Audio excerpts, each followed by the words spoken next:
ஒருத்தன் ஏமாத்திட்டான்னு எல்லா ஆண்களும் அப்படிதான் நினைச்ச ஒரு பொண்ணோட வாழ்க்கை எப்படி மாறுச்சுன்னு வாங்க பாப்போம்.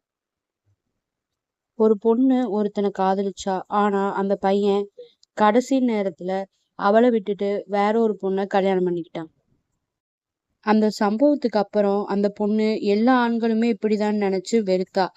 இவ காதலிச்ச விஷயம் அவங்க வீட்டுக்கு தெரியாது. அதனால வீட்டுல எல்லாரும் இந்த பொண்ணுக்கு மாப்பிள்ளை பார்த்து கல்யாணம் பண்ணி வச்சாங்க. கல்யாணம் ஆன பிறகும் அவ கணவர்கிட்ட மனசு விட்டு பேசவே மாட்டா. எப்போதுமே ஒதுங்கியே இருந்தா. அவ கணவரோ, உனக்கு எப்ப மனசு மாறுதோ அப்ப நீ என்கிட்ட பேசு, அது வரைக்கும் நான் உனக்காக காத்திருக்கேன்னு பொறுமையா காத்துட்டு இருந்தாரு.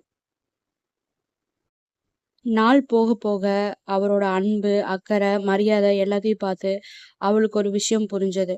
ஒருத்தன் ஏமாத்திட்டான்னு எல்லாரும் அப்படிதான் இருப்பாங்கன்னு நினைச்சது தப்புன்னு ஃபீல் பண்ணி, அந்த நாள்ல இருந்து அவளோட கணவரை மனசார நேசிக்க ஆரம்பிச்சு 2 பேரும் அவங்க வாழ்க்கைய சந்தோஷமா வாழ்ந்தாங்க.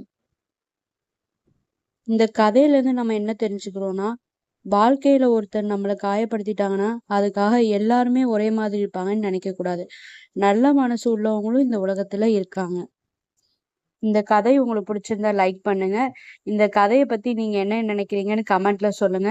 இது போன்ற மனதை தொடும் கதைகளுக்கு சப்ஸ்கிரைப் பண்ண மறக்காதீங்க.